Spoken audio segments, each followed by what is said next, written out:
September 10th, 1940, 12,000 feet above the Kent countryside, Oberleutnant Franz von Vera pressed his face against the canopy of his Messerschmitt Bf 109, watching the impossible unfold before his eyes. The Spitfires weren't running. They were turning into his formation. Von Vera had shot down 8 British fighters in France. He understood aerial combat. He knew his aircraft. The 109 was faster in the dive, climbed better at altitude, and could outrun anything the French or Poles flew. But these elliptical wings cutting through the English sky were something entirely different. 3 Spitfires from 609 Squadron peeled off from their patrol formation. They didn't flee. They didn't hesitate. They banked hard and came straight at the German bombers von Vera was escorting. What happened in the next 90 seconds would shatter every assumption the Luftwaffe held about British fighter capability. The lead Spitfire, flown by Pilot Officer David Crook, opened fire at 400 yards. Von Vera watched tracer rounds arc through the air, converging on a Dornier bomber. The bomber's port engine exploded in a gout of flame.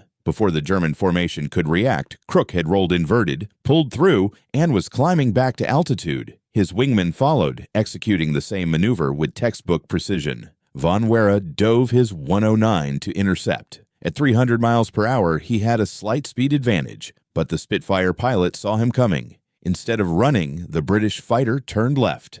Not a gentle bank, a wrenching, impossible turn that seemed to defy physics. Von Vera tried to follow. His stick was pressed into his left thigh, his vision graying from the G-forces. The Spitfire kept turning inside him. In 5 seconds, the hunted became the hunter. Von Vera's wingman screamed a warning over the radio. Another Spitfire had positioned itself perfectly on Von Vera's tail. The German ace pushed his stick forward, diving for speed and safety. Behind him, 8 Browning machine guns spoke. 320 rounds per second. Von Vera's 109 shuddered as rounds punched through his port wing, his fuel tank, his engine cowling. He nursed his crippled fighter back across the channel, landing wheels up in a French field. As he climbed from the wreckage, Von Vera understood something that would soon become gospel throughout the Luftwaffe. The Spitfire wasn't just good, it was better than anything Germany had built. And the men flying them weren't the soft, unmotivated civilians that Nazi propaganda had promised.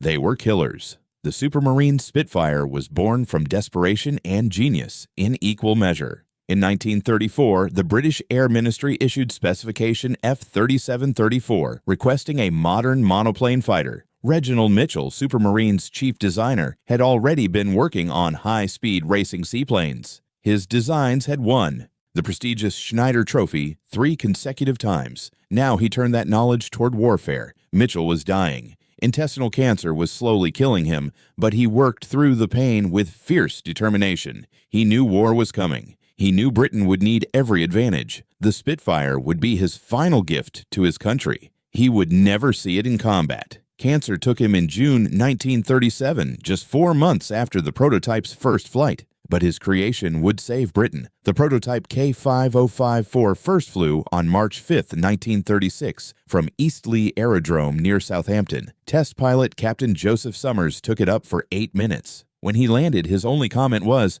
"I don't want anything touched." The design was perfect from day one. What made the Spitfire revolutionary wasn't any single feature. It was how Mitchell had balanced everything. The elliptical wing wasn't just beautiful, it was the most aerodynamically efficient shape possible. Thin at the tips, thick at the root, it generated maximum lift with minimum drag. More importantly, it gave the Spitfire a turning radius that no other fighter could match. The wing design came with costs. Each one required over 1,000 separate aluminum panels, hand-formed by skilled workers. A single Spitfire wing took 400 man-hours to build. German fighters used simpler rectangular or trapezoidal wings that could be mass-produced quickly. But those German fighters couldn't turn with a Spitfire. The Rolls-Royce Merlin engine completed the package. The early Mark I Spitfires used the Merlin II, producing just over 1,000 horsepower. Not impressive compared to German engines of the time, but the Merlin had something special: altitude performance. The 2-stage supercharger meant it could maintain power output well above 20,000 feet, where German engines gasped for air.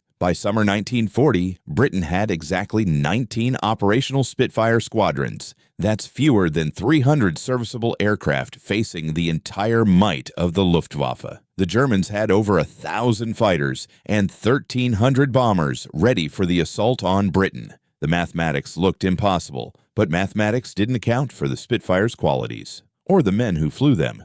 When the Battle of Britain officially began on July 10, 1940, German pilots expected an easy victory. France had fallen in 6 weeks, Poland in less than a month. Surely Britain, exhausted and isolated, would crumble just as quickly. The Spitfire would prove them catastrophically wrong. Hauptmann Hannes Trautloft commanded 2nd Gruppe of Jagdgeschwader 54, one of the Luftwaffe's elite fighter units. His pilots were experienced, confident, and well-equipped with the latest Bf-109 E-3 fighters. On July 19, 1940, his Gruppe encountered Spitfires from 65 Squadron over Dover, Trautloft's combat. Report recovered from German archives after the war revealed his shock. We engaged 6 Spitfires at 4,000 meters altitude. My swarm attacked from superior position with sun advantage. The British fighters turned to meet us. Within seconds, they had reversed the engagement. 2 of my pilots went down. I could not turn with them. When I attempted to climb away, they followed. When I dived, they stayed with me. Only superior speed in a straight line allowed us to disengage. This aircraft is superior to the 109 in every parameter except maximum speed and ceiling. This report went up the chain of command to Reichsmarschall Hermann Göring, commander of the Luftwaffe.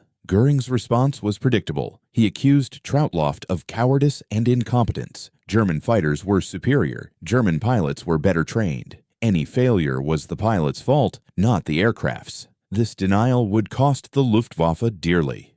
Throughout late July and early August 1940, the pattern repeated. German formations crossed the Channel expecting easy victories. Instead, they found Spitfires that could outturn, outclimb, and outfight them at crucial altitudes. The psychological impact was devastating. Lieutenant Ulrich Steinhilper flew Bf-109s with Jagdgeschwader 52. In his post-war memoir, he described his first encounter with Spitfires on August 8, 1940.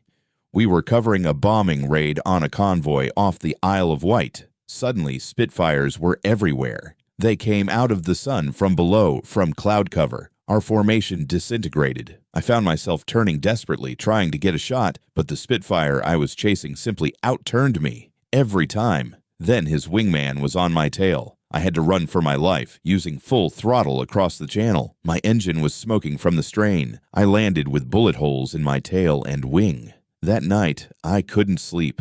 The image of those elliptical wings kept appearing in my mind. The Spitfire's advantage in turning combat came down to physics and design. The elliptical wing created an almost ideal lift distribution. When a Spitfire pilot pulled hard on the stick, the wing loaded evenly across its entire span. No sudden stalls at the tips. No dangerous snap rolls. Just smooth, controllable, incredibly tight turns. German pilots discovered they couldn't dogfight with Spitfires, so they changed tactics. The 109 had 2 advantages. It could dive faster, and it had fuel injection. British fighters still used carburetors, which cut out under negative G forces. If a Spitfire tried to follow a 109 in a dive with a negative G pushover, the Merlin engine would starve for fuel and quit. This gave German pilots an escape option, but it also meant they were running away. The psychological impact of constantly fleeing from British fighters eroded German confidence. These were supposed to be the inferior British, the decadent democracy that couldn't stand up to the master race. Yet every day, German pilots returned with stories of Spitfires they couldn't shake, couldn't outturn, couldn't defeat. August 13, 1940. The Germans called it Adlertag, Eagle Day, the day the Luftwaffe would destroy the Royal Air Force once and for all. Göring committed over 1,400 aircraft to massive raids across southern England. The goal was to smash Fighter Command's airfields and remove British air power from the equation. The day was a disaster for Germany. Despite outnumbering the RAF 3-1, the Luftwaffe lost 46 aircraft. Fighter Command lost only 13. Spitfire squadrons from 11 Group bore the brunt of the fighting, and they proved devastating. The German formations, optimized for the rapid campaigns across Europe, were torn apart by British fighters that owned the sky over their own territory. Squadron leader Brian Lane of 19 Squadron shot down 3 Messerschmitts that day. His combat report was clinical. Engaged enemy fighters at 15,000 feet. First enemy aircraft destroyed after 3-second burst at 200 yards. Aircraft broke up in midair. Second enemy aircraft destroyed after 2-second burst. Pilot bailed out. Third enemy aircraft damaged and forced to disengage. Ammunition exhausted. Returned to base. What Lane's report didn't capture was the terror he inflicted. German pilots saw their comrades simply explode under concentrated fire from 8 Browning guns. The Spitfire's armament wasn't revolutionary, but its gun platform was stable and accurate. British pilots could hold their aim through violent maneuvers. German pilots couldn't. By late August, the Luftwaffe was losing pilots faster than training schools could replace them. More importantly, they were losing experienced pilots. The men who had conquered Poland and France were being shot down over England by an enemy they couldn't beat in fair combat. The psychological damage was irreparable. Oberst Adolf Galland, one of Germany's top aces and a future general of fighters, had a famous exchange with Göring during this period. Göring demanded to know what his pilots needed to win the battle. Galland's response, "A squadron of Spitfires." Göring was furious, but Galland was simply stating the truth. The Bf 109 was good. The Spitfire was better. The numbers tell part of the story. During the Battle of Britain from July to October in 1940, the Luftwaffe lost 1,777 aircraft. Fighter Command lost 915, but these raw numbers hide the crucial detail. German losses included experienced bomber crews and irreplaceable fighter pilots. British losses were mostly aircraft, and Britain was outproducing Germany in fighter construction. Supermarine and its shadow factories were building Spitfires faster than the Germans could destroy them. At peak production in late 1940, Britain was completing over 300 Spitfires per month. Each one required thousands of rivets, miles of electrical wiring, and hundreds of hours of skilled labor. But British industry, dispersed and resilient, kept the production lines moving even under German bombing. The Germans also had a fatal strategic flaw in their fighter design. The Bf 109, for all its qualities, had extremely short range. Flying from bases in France to London gave pilots perhaps 30 minutes over England before they had to turn for home. The Spitfire, defending its own airspace, could land, refuel, rearm, and be back in the air in minutes. German pilots who bailed out over England spent the war in prison camps. British pilots who bailed out were back in the cockpit the next day. September 15, 1940. The date would become known as Battle of Britain Day. The Luftwaffe threw everything at London in 2 massive raids. Over 1,000 German aircraft filled the sky. Fighter Command responded with every available squadron. The resulting battle was the largest aerial engagement in history to that point. Spitfires from Duxford Wing, led by squadron leader Douglas Bader, tore into the German formations at 20,000 feet. Bader, who had lost both legs in a pre-war flying accident and flew with artificial limbs, was an aggressive and brilliant tactician. His wing of 5 squadrons hit the Germans in coordinated attacks that shattered their formations. Pilot Officer Geoffrey Wellham, one of the youngest Spitfire pilots in the battle, described the engagement. "We came at them from the sun. The Germans never saw us until we were firing. I selected a 109 and gave him a 2-second burst from dead astern. He exploded. No drama, no spinning down, just suddenly ceased to exist. I pulled up, rolled, and came back down on another. He saw me and tried to turn. Couldn't match it. I got on his tail and held the button down. He went down burning." The Germans lost 56 aircraft that day. Fighter Command lost 29. More importantly, the Luftwaffe broke. Bomber formations turned back rather than face the Spitfire screens. Fighter pilots became increasingly reluctant to engage. The confidence that had carried Germany across Europe evaporated over the English Channel. By the end of September 1940, Göring quietly canceled the daytime bombing campaign. The Luftwaffe switched to night raids, where Spitfires couldn't intercept them effectively. Germany had lost the Battle of Britain, and the Spitfire was the primary reason why. The psychological victory was as important as the tactical one.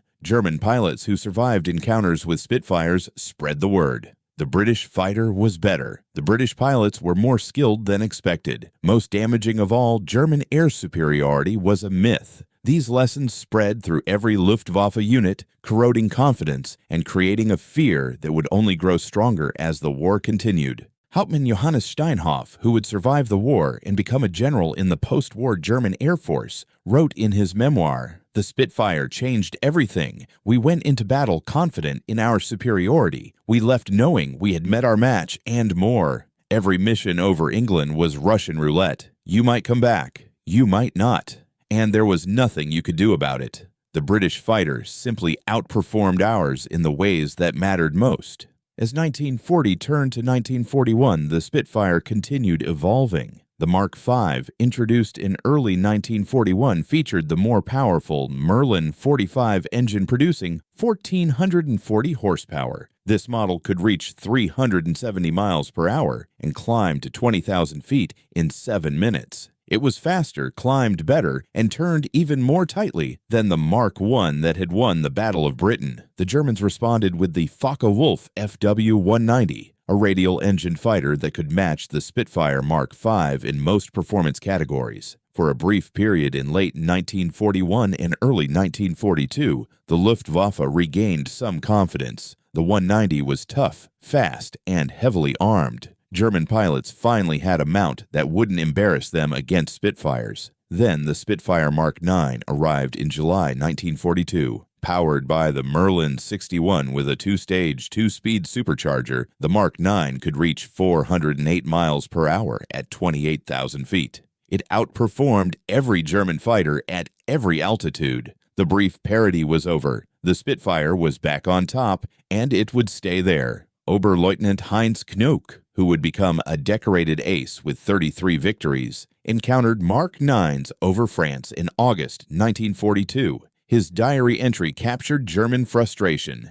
"The new Spitfire is a monster. It climbs faster than we can. It turns tighter than seems physically possible. When we dive away, it follows us down and is waiting when we try to climb back. Our 190s, which gave us hope just months ago, are now obsolete." I watched Feldwebel Müller, one of our best pilots, chase a Spitfire in a turning fight. Round and round they went, the Spitfire slowly pulling inside Müller's turn. Within 30 seconds, the British fighter was shooting. Müller went down in flames. This is not air combat. This is execution. The Spitfire's dominance extended beyond pure performance. British pilots developed tactics that maximize their fighters' strengths. The Finger 4 formation, copied from the Germans but executed better, gave Spitfire sections flexibility and mutual support. The high cover strategy, where some Spitfires stayed above the main combat to dive on any German fighters trying to escape, turned retreats into death traps. By 1943, the psychological impact on German pilots was severe.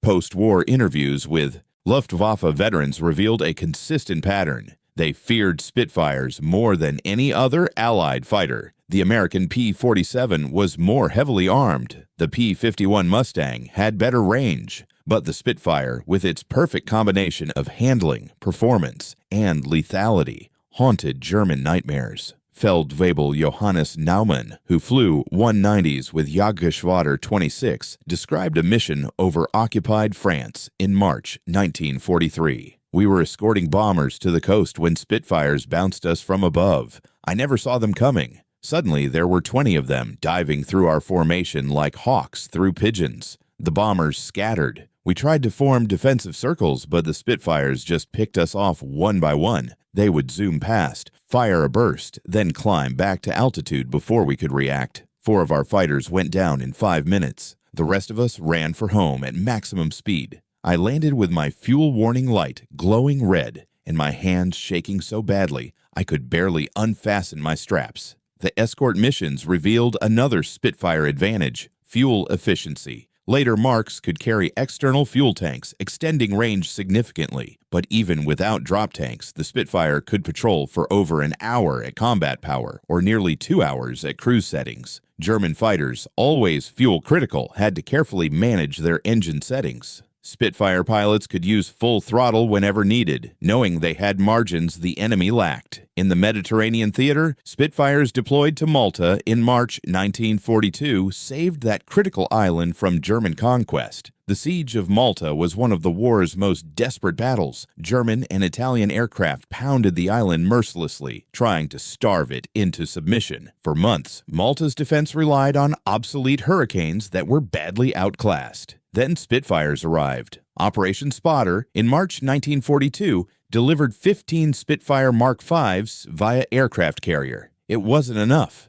The Germans destroyed most of them on the ground within days. Operation Bowery in May brought 47 more, this time with proper support and dispersal plans. These Spitfires transformed Malta's defense overnight. Squadron leader Stan Turner, a Canadian flying with 249 Squadron, led the Malta Spitfires against overwhelming odds. In June 1942, his squadron faced daily raids by 50 or more German and Italian aircraft. Turner's combat reports read like fiction, but they were verified by multiple sources. On June 10th alone, he shot down 3 German aircraft and damaged 2 more in 4 separate engagements. The Germans quickly learned to fear Malta's Spitfires. Italian pilots flying inferior Macchi fighters simply refused to engage. German bomber formations needed massive fighter escorts, which drained resources from other theaters. By late summer 1942, the Malta Spitfires had achieved air superiority over the island. The siege was broken.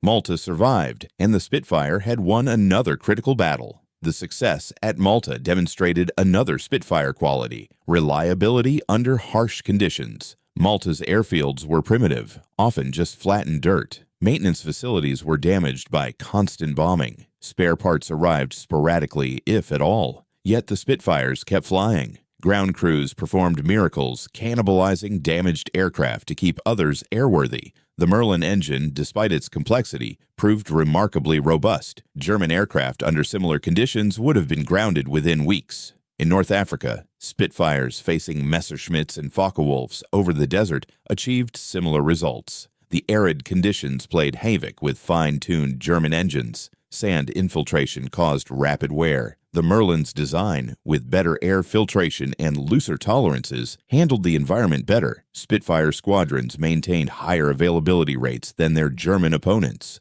Wing Commander Ian Gleed, commanding 244 Wing in Tunisia, wrote in his diary, "Our Spitfires are extraordinary machines. Despite operating from dirt strips through sandstorms with minimal facilities, they're available for combat 70% of the time. Intelligence tells us German fighter availability is below 50%. This gives us numbers advantage even when forces are nominally equal, and when we meet them in combat, we win more often than not. The combination is devastating to German morale." By 1944, Spitfire development had reached its peak with the Mark 14. This variant used the mighty Rolls-Royce Griffon engine producing over 2,000 horsepower. It could reach 449 miles per hour at 26,000 feet. It climbed to 20,000 feet in just over 5 minutes. Most impressively, it could operate effectively at over 40,000 feet, altitudes where German fighters simply couldn't function. The Mark 14 wasn't just fast,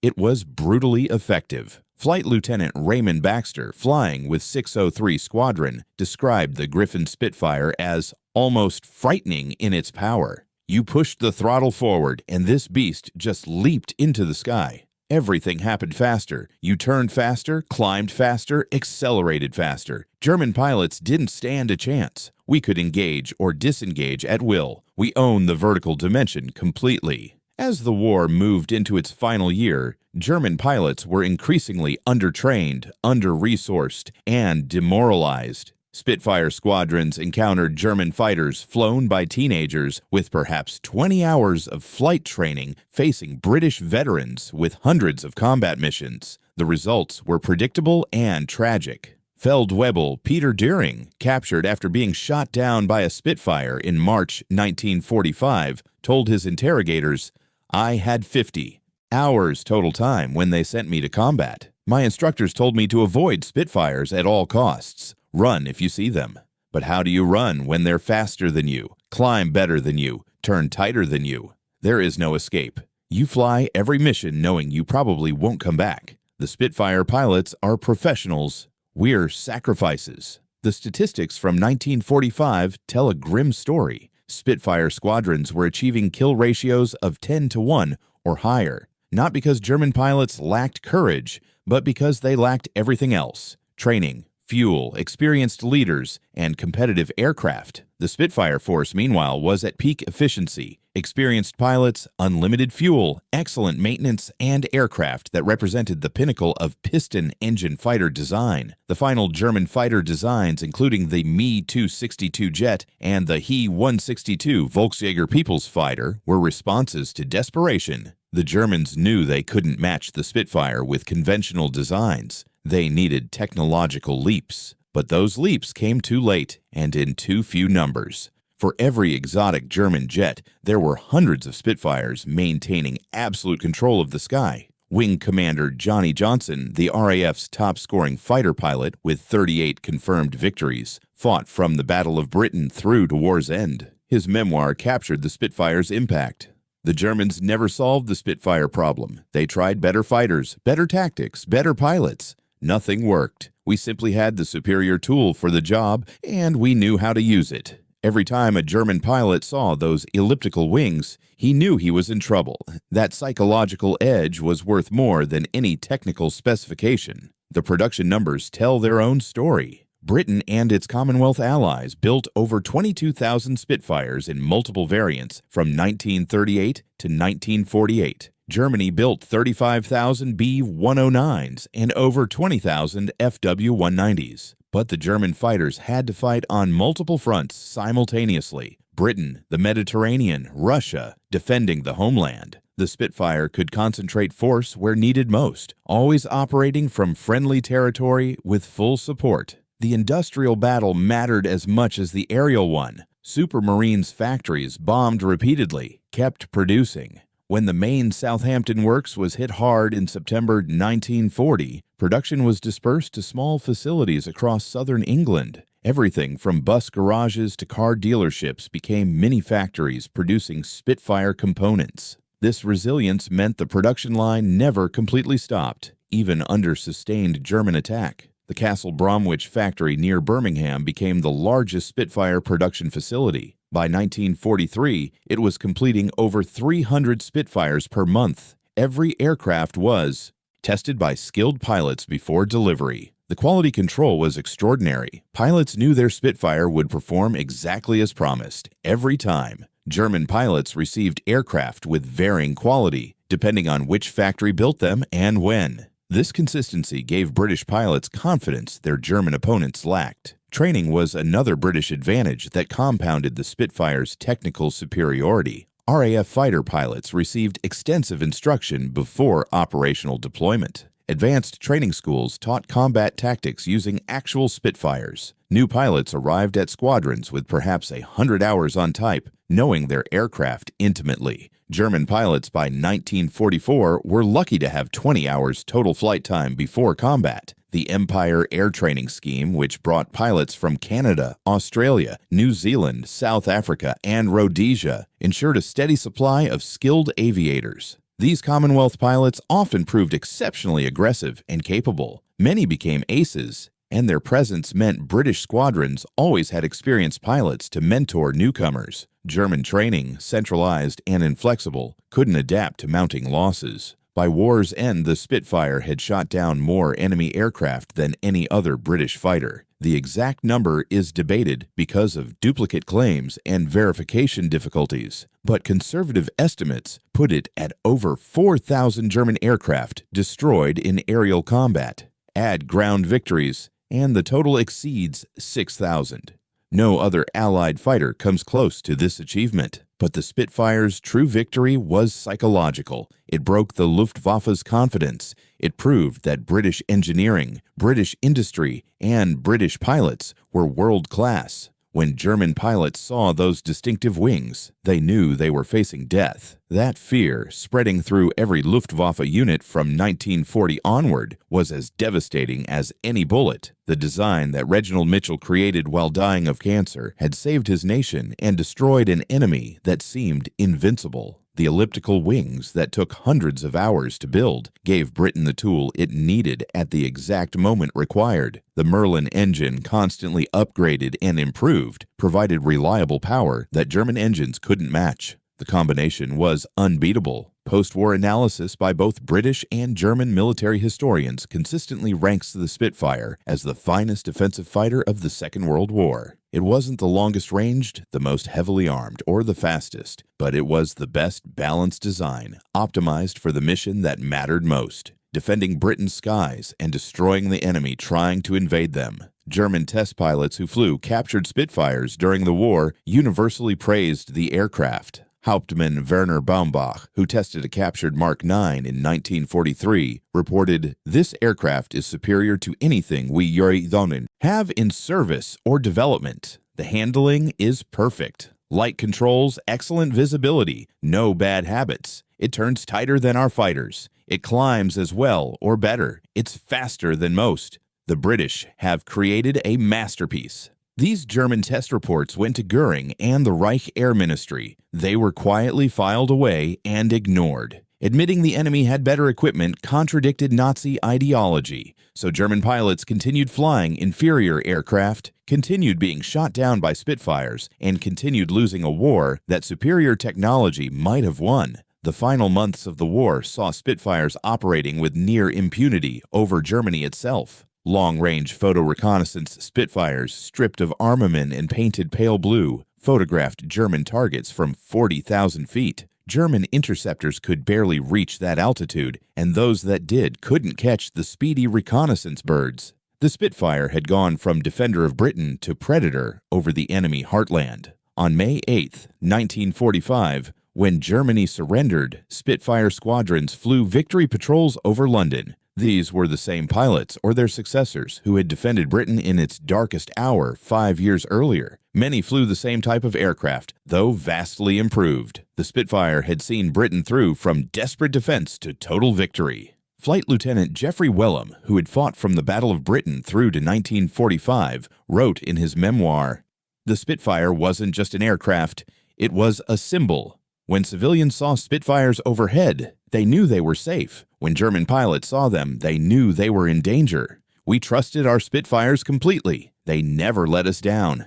Every time I climbed into that cockpit, I knew I was flying the best fighter in the world." That confidence made all the difference. The German pilots who survived the war and were interviewed decades later consistently expressed respect bordering on awe for the Spitfire. They spoke of its beauty, its grace, its lethality. Many admitted that seeing Spitfires approaching caused a physical fear reaction they never fully controlled. These were brave men, skilled pilots, veterans of hundreds of combat missions. Yet the Spitfire broke them. The reason was simple. The Spitfire could do everything well. It turned, it climbed, it dove, it shot accurately, it took punishment and brought pilots home. Most crucially, it could be everywhere at once. German pilots never knew when Spitfires would appear. Over the Channel, over France, over their own airfields in Germany. The Spitfire's presence was constant, inescapable, inevitable. This psychological warfare was as effective as the actual combat victories. German morale crumbled not just from losses, but from the certain knowledge that British fighters were superior. Every mission briefing included warnings about Spitfires. Every combat report mentioned them. Every pilot who survived had a Spitfire story. And none of them ended well for the Germans. The lasting legacy of the Spitfire extends far beyond its combat record. It became the symbol of British resistance and ultimate victory. Images of Spitfires featured in countless wartime posters, newsreels, and propaganda. The public donated money through Spitfire funds to buy aircraft. Entire communities took pride in their Spitfire, purchased with local donations and bearing the town's name.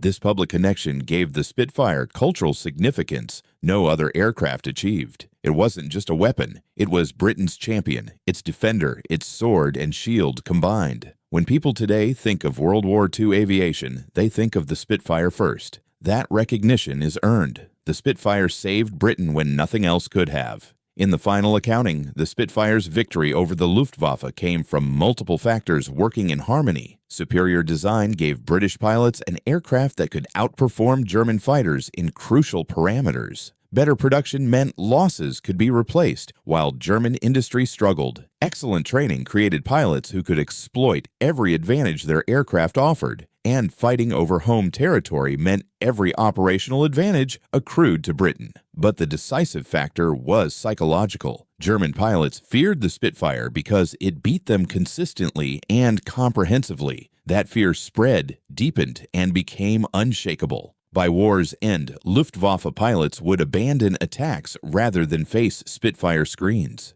They would jettison bombs to gain speed and escape. They would refuse missions if intelligence indicated heavy Spitfire presence. This was the ultimate victory. The enemy wasn't just defeated, they were broken. They knew, with absolute certainty, that they couldn't win against Spitfires. And that knowledge, passed from veteran to replacement, squadron to squadron, theater to theater, destroyed the Luftwaffe as surely as guns and cannons. The Spitfire achieved what military theorists call total dominance, technical, tactical, and psychological superiority, so complete that the enemy loses the will to fight. It wasn't enough to be better. The Spitfire had to appear invincible. And to German pilots throughout the war, from the Battle of Britain to the final days over Germany, it was. When the last Spitfire rolled off the production line in 1948, an era ended. The age of piston engine fighters was giving way to jets, but no jet could match the Spitfire's place in history